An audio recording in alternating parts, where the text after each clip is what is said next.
arguments, ici, ça permet de trouver dans l'IntelliSense la surcharge qui vous intéresse. Okay. Avant de vous montrer la démo, peut-être je vous explique un peu ce qui se passe derrière les rideaux. Donc on a la manière dont les mots sont implémentés, ça utilise des détours. Donc on a un profiler qui injecte du code dans les méthodes. Donc si on considère que ça c'est l'implémentation originale de DayTimeNow, comme elle est dans le runtime, le code va être instrumenté juste avant qu'il soit compilé par .NET, par notre profiler, et on va ajouter ce type de code. Donc on va dire, voilà, donne-moi le détour pour la méthode DayTimeNow. Et donc on renvoie un délégué avec la signature correcte. Et si ce détour n'est pas nul, on va l'exécuter. Donc c'est aussi simple que ça, c'est juste un court-circuit. Et ça, ce sera votre délégué si vous avez installé un délégué. Ok, donc c'était pas mal de... On a pas mal parlé dans le vide. On va faire un reset des démos. Alors, j'ai besoin de celui-ci. Nouveau fond d'écran Windows 7.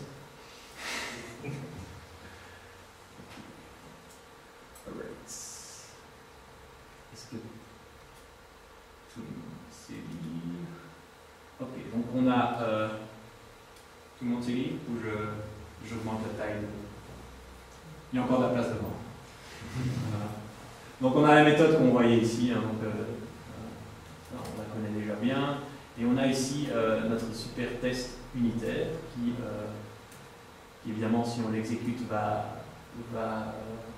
pas vraiment marcher puisqu'on n'a pas le fichier.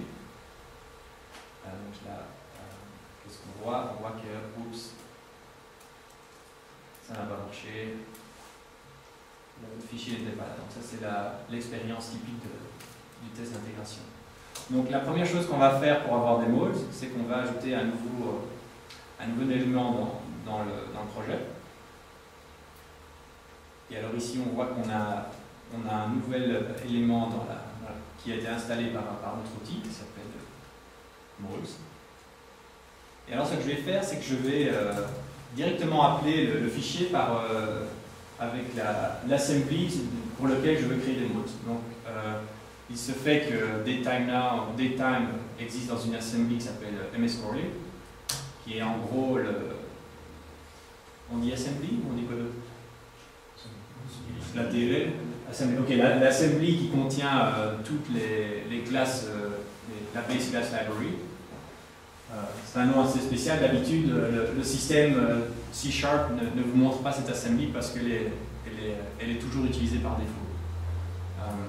Donc là, ce que notre compilateur est en train de faire, c'est pour tous les types dans cette DLL, générer un rôle, et alors aussi générer des stubs pour les interfaces. On parlera des stubs plus tard. Une fois que la génération est terminée, on peut voir ici que certains fichiers ont été ajoutés dans votre projet, donc une DLL et le fichier des XML-doc qui est associé.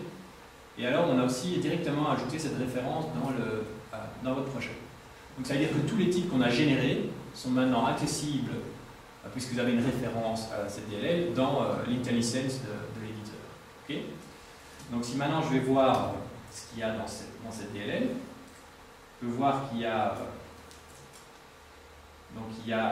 plein de namespaces qui se terminent en .modes. Et donc ça c'est aussi une convention de nom. Et alors si je descends et je vais chercher mDaytime, je vois que j'ai un mDaytime qui contient un nombre de propriétés. Donc c'est une propriété qui va s'appeler nowget. Nowget. Okay. Et quand on regarde la signature de nowget, on peut voir que on a bien effectivement la signature correcte qui nous intéresse, c'est-à-dire func de DayTime. C'est une méthode qui ne prend pas d'argument, qui renvoie DayTime. Ok, donc beaucoup de choses pour arriver à la démo. Donc on a maintenant nos moles et on va pouvoir les utiliser. Dès que le contrôle revient. Voilà. Donc, je vais écrire end-date-time. Et alors, on peut voir que le menu IntelliSense arrive. Et donc, ils existent dans un sous-namespace, donc je vais l'ajouter. Si vous ne connaissez pas le truc, vous pouvez appuyer sur CTRL dot, CTRL point, quand vous avez un type qui n'est pas résolu, et alors il vous suggère d'ajouter le namespace. Et vous devez juste passer entrée et pas aller au sommet du fichier. Et alors je vais écrire now get. Et donc ici je peux écrire j'aimerais bien envoyer un tableau avec foo égale b. Donc, ce qui va se passer dans toutes les exécutions futures de file reload values, reload lines, c'est que l'on va exécuter cette fonction-là. Apparemment, il n'est pas content. Parce que c'est no get, c'est pas file reload line. Ah oui. J'ai une autre démo où je fais le bug de l'an 2000. Donc, file existe dans system.io modes et on a read all lines qui prend un string, donc file name, r1 string. Ok, tout compile. Maintenant, si j'exécute ce test directement, on va avoir un petit problème, pour une bonne raison. Donc, je vais zoomer ici. Donc, le problème, c'est que le procédé doit être instrumenté par notre profile. Donc, si vous voulez, il faut exécuter le test dans un environnement spécialisé qui injecte toutes ces redirections. Donc, ça veut dire que dès que vous voulez utiliser des modes dans vos tests, vous devez ajouter cet attribut postType, qui est en fait une fonctionnalité du framework MSTest. Et on a aussi des supports pour NUnit et les autres frameworks. Donc ça permet d'exécuter le test et d'avoir les redirections. Donc je vais réexécuter. Maintenant, mon test va exécuter dans l'environnement instrumenté. Et alors, le deuxième problème qu'on va voir, c'est plus lié à une optimisation de notre outil. C'est le fait que on n'a pas, par défaut, injecté des détours dans la fonction, dans la classe file. Pour une bonne raison, c'est que ça ralentit assez bien le framework. Parce que tout le monde utilise file, donc si on injecte des détours dans file, on rend cette fonction plus lente, et donc toute l'infrastructure qui utilise cette fonction devient plus lente. Donc, si vous voulez, MSCoreLib est un citoyen assez spécial dans .NET, et il a donc un traitement spécialisé. Quand vous utilisez Moz pour vos propres assemblies ou des assemblies qui ne sont pas MSCoreLib, d'habitude, tout ça est automatisé. Donc, dans ce cas-ci, on doit ajouter certaines notations. Et donc là, j'ai lancé PEX, qui est un peu trop tôt dans la démo.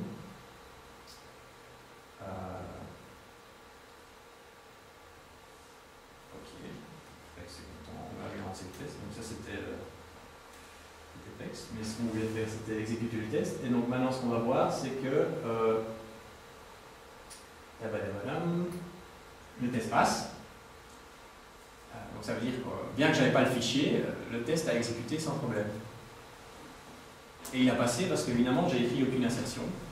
Donc on n'a juste pas craché. Je vais quand même écrire une petite insertion ici que foo de est égal à b. Okay. Alors pour bien montrer ce qui se passe, je vais stepper, je vais débugger ce programme. Donc j'ai parlé de détour. Et on va le voir très clairement dans le débugger. Un autre avantage de n'utiliser que des délégués, c'est que les délégués sont générés par C dièse, par C#, et C# crée des symboles, donc C# crée du code qui est totalement débuggable, et donc ça veut dire que vous allez pouvoir débugger votre code mock.